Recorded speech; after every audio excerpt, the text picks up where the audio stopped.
Ciao a tutti, oggi sono qua per presentarvi il libro Wonder, un libro che io ho letto alle medie e che mi ha fin da subito affascinato molto. Racconta di questo ragazzo che, a causa di una malattia molto grave e di molte operazioni che gli hanno deformato la faccia, non ha mai potuto andare in una scuola pubblica, come gli altri ragazzi della sua età. E per questo il ragazzo ha paura di non venire accettato dagli altri, di essere escluso da qualsiasi attività.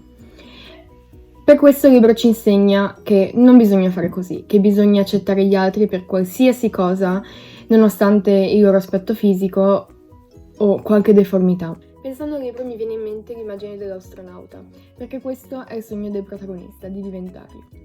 Però oltre a questa immagine mi viene in mente l'immagine del casco dell'astronauta, perché il protagonista, quando è sopraffatto dalle emozioni o ha semplicemente paura, ci si nasconde sotto, pensa e per un momento scappa dalla realtà, come tutti dovremmo fare. Vi consiglio di leggere questo libro, perché penso che ci possa aiutare in molti di noi. Ci aiuterà ad amarci noi stessi, ma anche ad amare gli altri e a non avere pregiudizi su qualsiasi cosa.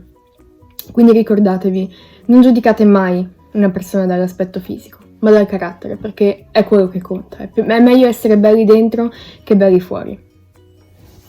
Grazie per l'attenzione.